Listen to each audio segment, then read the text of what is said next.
Hello everyone, I'm Rob Smith in the Black Quantity VTF here, T3 Live with this week's market wrap-up, and SPY doing all sorts of nothing. So if you hear somebody say, the S&P, my line in the sand is, tell them to blow. It's doing nothing, right? We're stuck in here, right? And so here you can see the lower low, the higher high, the lower low, the higher high. So how do we get outside of this thing? If you go to a monthly, you'll see this. We're still completely, or just a weekly, monthly, still completely in February's range. Now, granted, we're going rev strat up month.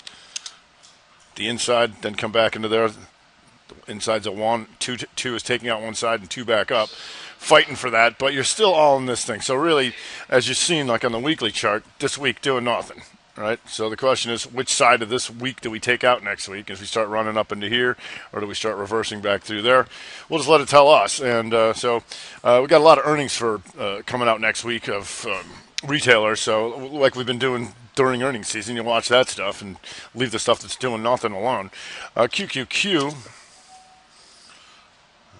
Same thing. You can make a slight higher high, but come in just a tad. And if you look at the if you look at the daily, here you go. Good luck in here, right? So is it going to take out that or that? And well, we'll see. Like I said, earnings and let them tell us. Speaking of doing nothing, Facebook and the fingers, it's drying up into nothing here. You're getting your inside week, and your Apple's an inside week, and Netflix. Look at this. It's doing nothing. So that's why,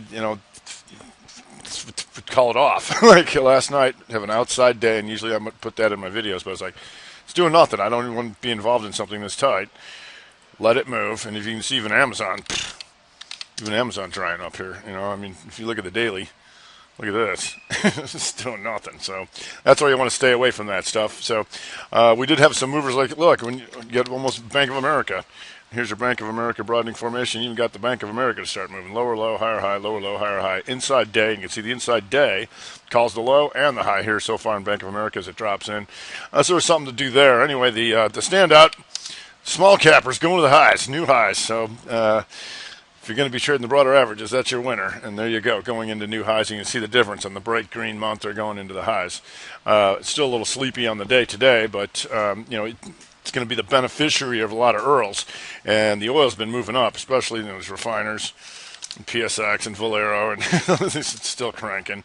All right. And then what we do is when we see the XLE, right, XLE monthly coming back up through all this stuff, and XOP, right, and all that kind of stuff. A couple things you can do is you can look at some of the guys that are still down from on the month, down, for like when oil was in the 20s, and APA and Apache still barely coming off of this stuff as a difference to like APC, much higher. You can see that. So we've been watching that, and so we use that with Carrizo here, and this has been a nice swing for a lot of people. The inside month here at 16.13, so you get $10 out of a $16 number in a couple of months. Not everybody can do that. That's been working pretty well.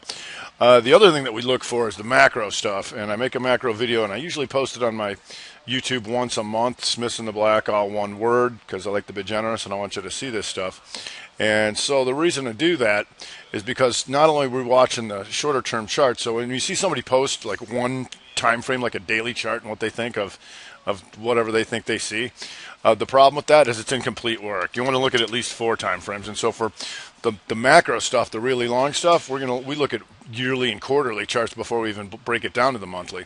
So what you're going to see on this, if you go to XLE here is inside year and up, above 76.81. It takes that out. XOP, inside year and up, above 42.67. You notice the OIH still has a lot of room to do that, and you can keep watching all that kind of stuff, the slobs, the Halliburtons, to see if they're going to continue with that kind of stuff. So then if we go break it down to the stocks, you'll see NOV breaks the inside year to the upside, about 41.90. It's there now, and that's like we can just take these macro things and just keep redoing them on the shorter term stuff. MRO, inside year and up above 1827. Amerada Hess just coming up on the inside year here. 64.40.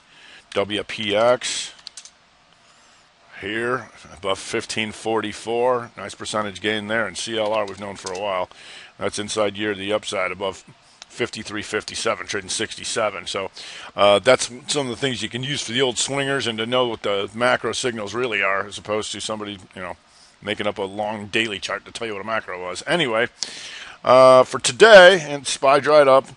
And so when SPY dries up like that, the thing about it, when I talk about it, it's still going to make broadening formations. It still does. Even if you get down to the 1 minute, you're going to see a bunch of them like this. And that's where the triangle's way too tight. Even on here, higher highs, lower lows. This is how price discovery works, even when it's doing nothing in here. And you see this? Like that. Boom, boom, boom, boom. All day long, and then it'll just make more of them. Stupid. So we want the bigger ones, and we want things that are moving. So oftentimes I make the video on Facebook for T3, usually every night, and talk about the 3-2 setup spot. All right. So the outside bar, all right, is a number 3 scenario because it took out both sides of the range. What that means is the level of aggression is high. The buyers are willing to pay up, sellers are willing to sell down. If that continues through here, boom, steamroll them. So this spot was a nice 60 here below the 156er, and you see that dumped to $3-4 or $2-3 in the next hour, and that takes an hour to set up, which is great, so you have all the time in the world to go after that. Another good one is Nectar, talking about the inside bar, the inside 60 here. When you have this big strong bar like this, then it comes back in, corrects, then inside to the upside above 83.01 for a couple bucks there. And the reason that we would be on the radar here, see, is that on the daily, this would be a 2 up because it took out the previous high, 2 down, previous low, and then 2 back up here, right? Back once above 82.59. Also on the weekly, it's a 2 down, hammer 2, which is still a 2 down, but then the hammer reversal here above 80.90. So you combine that with the 60 and you're good to go. It also changed back the month to green. So all that kind of stuff was nice in the Nectar. Then with the gappers, Baidu was good here. And I post the gappers on YouTube. On Twitter, at Robin the Black, if you want to follow me there. So here, like I said, on the 60, you had 3 hours for this to set up. Inside 60, and then finally breaks the 257.05 there for like $4 there. That's pretty nice. And then Tesla, been watching this triangle for a while. If you go to the daily, you're going to see this. The lower low, the higher high, the lower low, the higher high. This is an inside bar countered by Shooter. That's a rev strat off the highs. Boom, all the way back down. And then as it gaps, you can see this. The 2 back up, right, because it took out one side of that. The 2 back up, shooting star, and then bam, hit it this morning. As soon as it breaks that was real nice, 283.97. Boom. And so that was a nice big chunker for us. And even if you missed that part, you can go down to the 15. Get yourself a nice 15er right here.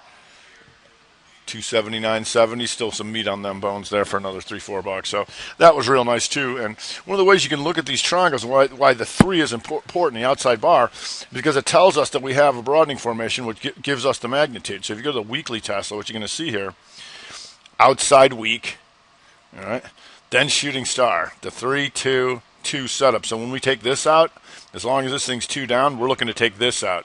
So this morning when we started taking out that 2 on the daily, the low of this was 275.23. I said, give me 273.22, and we got it. And so that was real nice. But this is how you can identify the triangle without having to draw them all. We just know it's there because it's an outside bar. And here you go. Higher high, lower low. Lower low, higher high, lower low, higher high, and then back to the lower low, back to the bottom of the try. So then we'll see how that comes out of there. So for next week, we got a lot of earnings and all that kind of stuff, so we're going to stay on a lot of retail earnings, stay on those gappers, and like I said, small cappers so far, right now would be the broader average of choice. The other thing's doing pretty much nothing. All right, that's going to do it for this week. I'm Rob Smith, the New Black Quantity VTF here at T3 Live. Hope everybody had a great week and has an even better weekend. See you next week.